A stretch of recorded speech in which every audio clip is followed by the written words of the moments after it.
జై హో.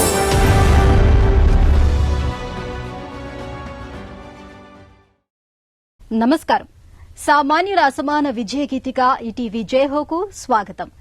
ఎడారిలో కన్నీరు ఇంకిన బతుకులు, జనాభా లెక్కలకు కొరగాని సంచార జాతులు ఈ గ్రామీణ మహిళల జీవితాల్లో అక్షర దీపాలు వెలిగించారు. సాక్షరతతో సాధికారతకు దిశానిర్దేశం చేశారు రాజస్థాన్లో ఆ దార్శనికుడు. ఇక పేదల ఆకలి తీర్చేందుకు వినూత్న పంథా ఎంచుకున్నారు భాగ్యనగరంలో ఓ కరుణామయి. విభిన్న స్ఫూర్తి కథనాల జైహో మీకోసం. జై హో.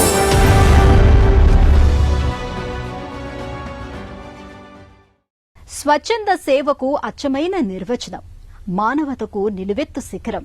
ఆయన రాజస్థాన్ ఎడారి గ్రామీణంలో సాక్షరతా తేజం. పేరు తేజారాం. అజ్మేర్ జిల్లా కోట్రి తన స్వగ్రామం. ఒకనాటి బతుకుబడి ది బేర్ ఫుట్ కాలేజ్ స్ఫూర్తితో మంథన్ స్వచ్ఛంద సంస్థను స్థాపించారు. మంథన్ ఆధ్వర్యాన రాత్రి పాఠశాలలను కల్బేలియా జాతి మహిళల ఉపాధికి, ఉజ్వల భవితకు బాటవేస్తున్నారు.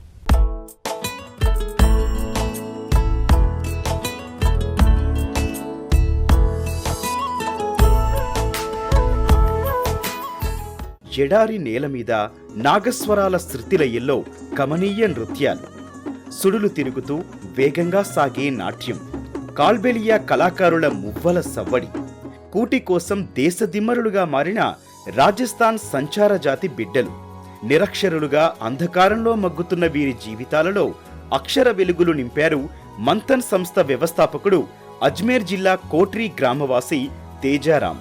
మంథన్ పాఠశాలలతో మహిళల జీవన రేఖలను మార్చి సాధికారతకు బాట వేశారు. నా పేరు తేజరాం మాలి. మంథన్ సంస్థ వ్యవస్థాపక డైరెక్టర్ని. 3.5 దశాబ్దాలుగా రాజస్థాన్ గ్రామీణ ప్రాంతాల్లో పనిచేస్తున్నాను. మేము తెచ్చిన మంథన్ రాత్రి పాఠశాలలు కేవలం విద్యా సంస్థలే కావు, సామాజిక మార్పుకు ఒక్కో పాఠశాల ఒక్కో వేదిక. విద్యనందిస్తూ వారి సాధికారతకు తోడ్పడుతున్నాం. 1980లో మాజీ ఐఏఎస్ అధికారి బంకర్ రాయ్ బేర్ఫుట్ కాలేజీని స్థాపించి గ్రామీణ రాజస్థాన్ ముఖ చిత్రాన్నే మార్చివేశారు. అక్కడ చదువుకున్న ఆనాటి విద్యార్థి తేజారాం 1998లో మంథన్ సంస్థ పేరిట స్వచ్ఛంద సంస్థను ఏర్పాటు చేసి కిషన్గఢ్ పరిధిలోని బైర్వాయి పల్లెను కాల్బెలియా గిరిజనుల కోసం అక్షర ఉద్యమ కేంద్రంగా మార్చారు. మహిళా జాగృత కార్యకలాపాలను వందలాది గ్రామాలకు విస్తరించారు. हम लोग पिछले 30 सालों से ग्रामीण మేము 30 ఏళ్లుగా గ్రామీణాభివృద్ధి ధ్యేయంగా పనిచేస్తున్నాం. మహిళల కష్టాలు, అవసరాలు తెలుసుకోవడంపైనే ప్రధానంగా దృష్టి పెట్టాం. మా కార్యక్రమాలకు వీళ్లే ముఖ్యులు. ఆశయ సాఫల్యానికి ఎంతో సహకరించారు. ఈ మహిళల శక్తి, సమర్థతలను గుర్తించాం. చదువులేని వీరంతా తమ జీవితాలను మెరుగుపరుచుకోవటానికే రాత్రి పాఠశాలల్ని నిర్వహిస్తున్నాం. చదువులో పాఠ్యాంశాలుగా పంచాయతీ ఎన్నికలు ఎలా నిర్వహిస్తారు తదితర అంశాలను చెబుతున్నాం. ఇక్కడ నేర్చిన పరిజ్ఞానాన్ని వారు తమ జీవితాలకు అన్వయించుకున్నారు. తమ గ్రామాల పరిపాలనలో చురుగ్గా పాల్గొంటున్నారు. बोर्ड पे पढ़ते हैं और फिर जाकर के अपने बस्ती में भी उसको देखते हैं. 2024లో అజ్మీర్ జిల్లా కోట్రి శివార్లలోని భేర్వా గ్రామంలో, అలాగే పర్బత్సర్ పట్టణం పారిశ్రామిక ప్రాంతంలో మహిళలకు మంథన్ సంస్థ రాత్రి పాఠశాలలను తేజారాం ప్రారంభించారు. ఈ బడులు ఇంటికే పరిమితమైన గృహిణులను అక్షరాస్యులుగా మార్చాయి. రాత్రి పాఠశాలలు చదవటం, రాయటం నేర్పుతాయి. ఆరోగ్యంపై అవగాహన పెంచుతాయి. ప్రభుత్వ పథకాలను వివరిస్తాయి. ఇందువల్ల మహిళలు జాతీయ గ్రామీణ ఉపాధి హామీ పథకం, నరేగా తరహా పథకాలతో లబ్ధి పొందుతారు. ఉప్పునీటి ప్రభావిత ప్రాంతాల్లో మహిళలు తమకు తాము ఎలా మేలు చేసుకోవచ్చో మా బడులు నేర్పుతున్నాయి. ఆచర సాధ్య పరిష్కారాలతో సమాజానికి అనుసంధానిస్తారు. ఈ పాఠశాలల్లో విద్య నేర్చిన వారిలో 150 మంది మహిళలు మంథన్ తీర్చిదిద్దిన నాయకులయ్యారు. నిరక్షర అంధకారాన్ని తొలగించే వెలుగు దివ్వీటిలయ్యారు. వీరిలో కొందరు టైలరింగ్ కేంద్రాలు, మరికొందరు పిండిమర కేంద్రాలు, కిరాణా షాపులు నెలకొల్పి వ్యాపారవేత్తలయ్యారు. తేజారాం కృషితో సాధికారత ఆచరణ సాధ్యమైంది. ఆయన కల నెరవేరింది.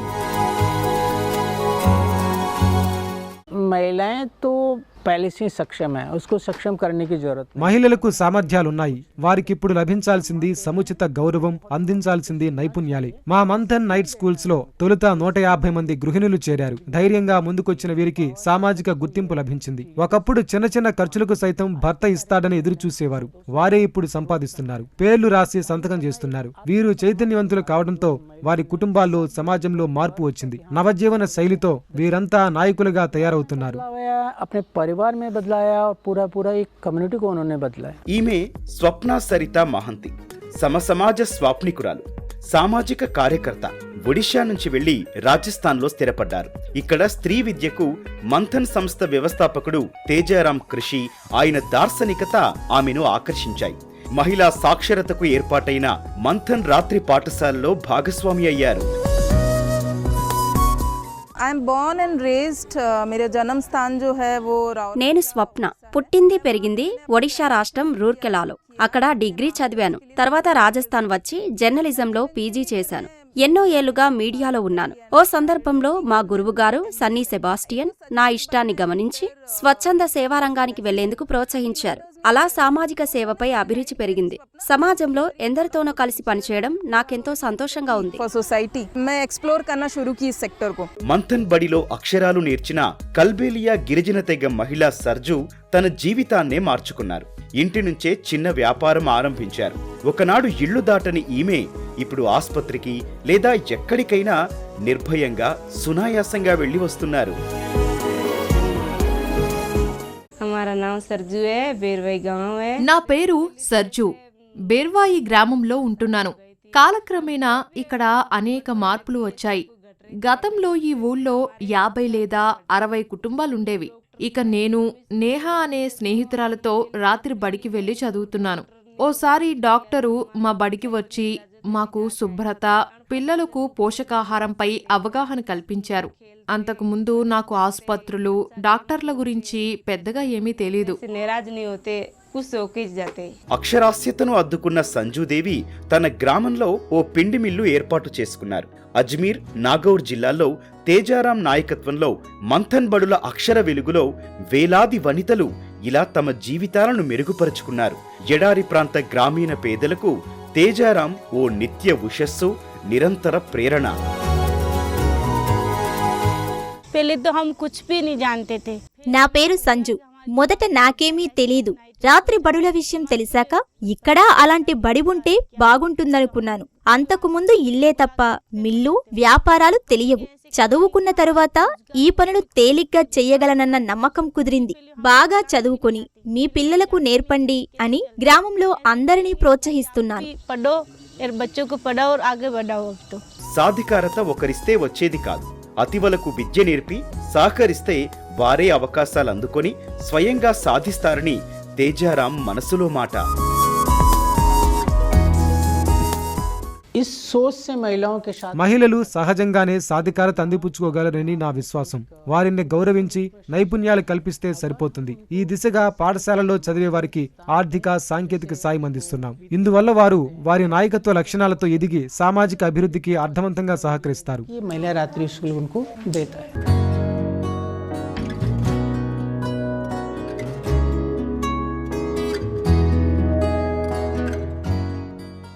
హైదరాబాదులో ఈవెంట్ మేనేజర్గా పనిచేసే ఆమె పేరు మోనా. పేదలకు సేవ చేయటంలో ఓ నమూనా. ఒకప్పుడు అన్నప్రసాదం తయారీలో అమ్మకు సహకరించేది. అలా దయాగుణం అలవడింది. ఆకలితో అలమటించే నిర్భాగ్యుల పరిస్థితికి తల్లడిల్లేది. స్వయంగా తనే వండి తీసుకెళ్లి అన్నార్థులకు అందజేస్తోంది. లక్షలాది మందికి అన్నప్రసాదం అందించడం తన లక్ష్యం అంటోంది.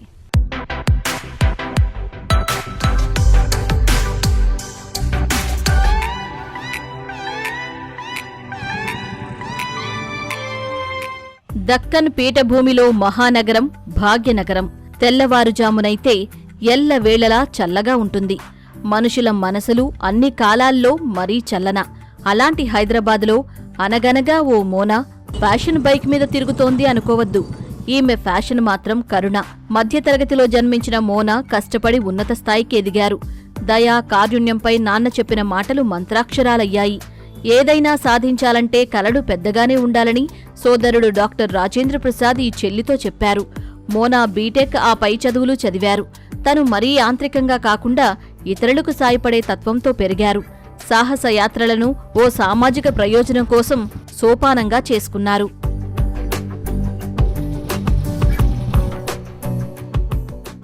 మా ఫ్యామిలీ ఒక రెస్ట్రిక్టెడ్ కొన్ని థింగ్స్ చేయొద్దు, ఇదే చేయాలి, బైక్ రైడింగ్ చేయొద్దు అట్లా ఎప్పుడు లేకుండే. Supported me a lot.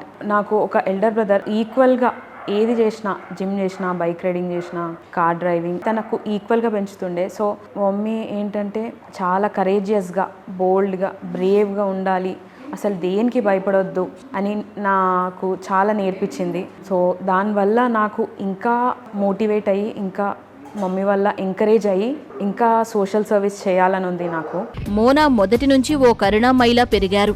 అవసరమైన వారికి తన కుటుంబ సభ్యులు ఆహారం అందిస్తూ ఆర్థిక సాయం చేస్తూ ఉండటం తనను ప్రభావితం చేసింది. పేదలకు భోజనం అందించటంలో, ప్యాకింగ్లో అమ్మకు సాయపడ్డారు. చిన్న పనే కాని ఆమెకు ఇందులో అమితానందం పొందేవారు. కష్టంలో ఉన్న మరొకరికి సాయపడటంలో సేవాతత్వం అలవడింది. ఈ అనుభవాలే మోనాను ముందుకు నడిపించాయి. నేను మా పాపకి చాలా ఎంకరేజ్ చేస్తా. ఏంటంటే మనకున్న దాంట్లోనే కొంచెం హెల్ప్ చేయాలి. నాకు ఆ అలవాటు ఉండే. పాపకి చెప్పిన కొంచెం లేని వాళ్ళకి, పూర్ వాళ్ళకి అట్లా అని మనం అనుకోకుండా వాళ్ళకు అన్ఎక్స్పెక్టెడ్గా హెల్ప్ చేయడం, ప్రతి ఒక్క విషయంలో హెల్ప్ చేసుకుంటూ ఉంటా. ఇప్పుడు ఆమెకు శాలరీ వచ్చినా కానీ కొన్ని డబ్బులు తీసుకొని పోయి వాళ్ళకి ఇవ్వడం, plus bedsheets, saris, plus food, fruits అన్నీ పాప కూడా వాళ్ళకి హెల్ప్ చేస్తుంది. బైక్ నేర్పింది సోదరుడు రాజేంద్ర. తొలుత భయంగా నడిపిన ఆయన శిక్షణ, ఫిట్నెస్ సూచనలతో ఆమెకు ఆత్మవిశ్వాసం వచ్చింది. ఆయన బైక్ బహూకరించడంతో మహదానందంతో నడిపారు. స్వేచ్ఛా విహంగంలా పయనం ఆరంభించారు. యూట్యూబ్ ఛానల్లో తన బండి నడిపే అనుభవాలు పంచుతూ మహిళలు తమ అభిరుచి మేరకు ఆంక్షలు దాటి స్వేచ్ఛగా ముందుకు సాగేలా ప్రేరణనిచ్చారు. ఈ బైక్ రైడింగ్ జర్నీలో నేను చాలా నేర్చుకున్నా. Like first thing is freedom. మెంటల్గా, ఫిజికల్గా ఫ్రీడమ్ అనేది చాలా ఇంపార్టెంట్. సో ఆ ఫ్రీడమ్ నాకు బైక్ రైడింగ్ నేర్పించింది. అండ్ ఆల్సో ట్రావెలింగ్ గురించి ఎక్కువ నేర్చుకుంటాం. అండ్ న్యూ ప్లేసెస్ ఎక్స్ప్లోర్ అవ్వడం. స్ట్రేంజర్స్కి సోషల్ సర్వీస్ చేసినప్పుడు, ఫుడ్ ఇచ్చినప్పుడు వాళ్ళు చాలా హ్యాపీగా, ఫ్రెండ్లీగా, మళ్ళీ సెకండ్ టైం నేను థర్డ్ టైం వెళ్ళి ఇచ్చినప్పుడు వాళ్ళ ఫ్యామిలీ గురించి షేర్ చేసుకుంటారు. వాళ్ళ పాస్ట్ ప్రాబ్లమ్స్, ఎందుకు వాళ్ళు అక్కడ రోడ్ పైన ఉన్నారు, ఎందుకు ఫుడ్ అడుగుతున్నారు అనేది చెప్తారు వాళ్ళు. బైక్ నడపటాన్ని మోనా ఏదో వినోదంగానో కాలక్షేపంగానో భావించలేదు. ఒక సామాజిక మార్పునకు ఆ వాహనమే సాధనమైంది. ఆఫీస్కు బైక్ మీద వెళుతూనో వస్తూనో వీధుల్లో సామాన్యుల కష్టాలను కళ్లారా చూశారు. బండి మీద వెళుతూనే అన్నార్తులకు ఆహారం అందజేస్తూ ఉంటారు మోనా. ప్రతి నెలా తన సంపాదనలో కొంత శాతం పరోపకారానికి ఉపయోగించాలన్న తండ్రి ఆదర్శాన్ని తనయ స్వీకరించారు. సామాజిక సేవతో ఎన్నో జీవితాలను ప్రభావితం చేస్తున్నారు.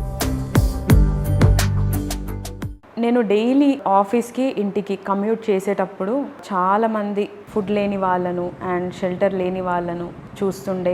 ఒక మనిషికి మెయిన్గా ఫుడ్, క్లోతింగ్, షెల్టర్ మూడే ఇంపార్టెంట్. ఫుడ్ అనేది ఒక బేసిక్ నెసెసిటీ. అది మనము ఇవ్వడం అనేది మనకు వచ్చే ధన్యత. అది వాళ్ళకి డైలీ నేను ఇస్తుంటే అదే ప్లేస్లో చూస్తాను నేను, వెదర్ వాళ్ళు ఉన్నారా లేరా అని చెప్పి. ఒక ఫ్యామిలీ లాగా చూస్తాను నేను. అండ్ ఆల్సో ఒక 2 times 3 times 4 times అట్లా డొనేట్ చేసిన తర్వాత వాళ్ళు ఆ పొజిషన్లో ఎందుకున్నారు అండ్ వాళ్ళకి ఇల్లు ఉందా, అట్లా అన్నీ వాళ్ళ ఫ్యామిలీవి కూడా నాతోటి షేర్ చేసుకుంటారు. అండ్ నాకు అంత జాయ్, అంత హ్యాపీనెస్ వస్తుంది వాళ్ళకు డొనేట్ చేసినప్పుడు. బైక్ రైడింగ్ అయినా, సామాజిక సేవ అయినా మోనాకు కుటుంబ సభ్యులే పెద్ద అండ. చిన్నగా ఉన్నప్పటి నుంచి తనకు సపోర్ట్ చేసిన. తను ఫస్ట్ ఆఫ్ ఆల్ ఏంటంటే తను భయపడుతుండే చిన్న ఉన్నప్పుడు. ఫస్ట్ ఈ జర్నీ ఎట్లా స్టార్ట్ అయిందంటే నేను తనను జిమ్కి తీసుకెళ్ళిన అనమాట. జిమ్కి తీసుకెళ్ళిన అప్పటి నుంచి కూడా తన భయాలను ఏవైతున్నాయో అవి దూరం చేయాలని తనతోటి వర్కౌట్ చేయించిన. సో అట్లా వర్కౌట్ అలవాటు అయింది. అండ్ చాలా మంచి వెయిట్ లిఫ్టింగ్ కానీ, డెడ్ లిఫ్ట్ కానీ, లెగ్ వర్కౌట్ కానీ చాలా మంచిగా చేస్తుంది. బైక్ మీద వెళ్లి విదేశాలను సందర్శించాలని మోనా కల. అదే సమయంలో స్వదేశంలో ఓ అనాథాశ్రమం, వృద్ధాశ్రమం నిర్మించాలని భావిస్తున్నారు. లక్షలాది మందికి ఆహారం అందించాలనుకుంటున్నారు. తన వీడియోలతో ఔత్సాహిక సామాజిక కార్యకర్తలకు ప్రేరణనిస్తున్నారు. నా బైక్ రైడింగ్ గోల్ ఏంటంటే నాకు ఫ్యూ కంట్రీస్ తిరగాలని ఉంది బైక్ పైన. అండ్ నా సోషల్ సర్వీస్ గోల్ ఏంటంటే ఒక orphanage and old age home construct చేయాలని ఉంది. అదే నా ఫ్యూచర్ సోషల్ సర్వీస్ గోల్.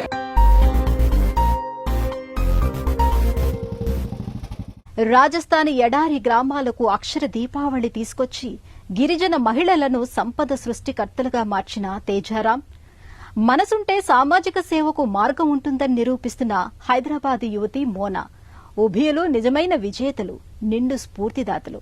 మరిన్ని కథనాలతో వచ్చే వారం జైహోలో మళ్లీ కలుద్దాం. నమస్కారం.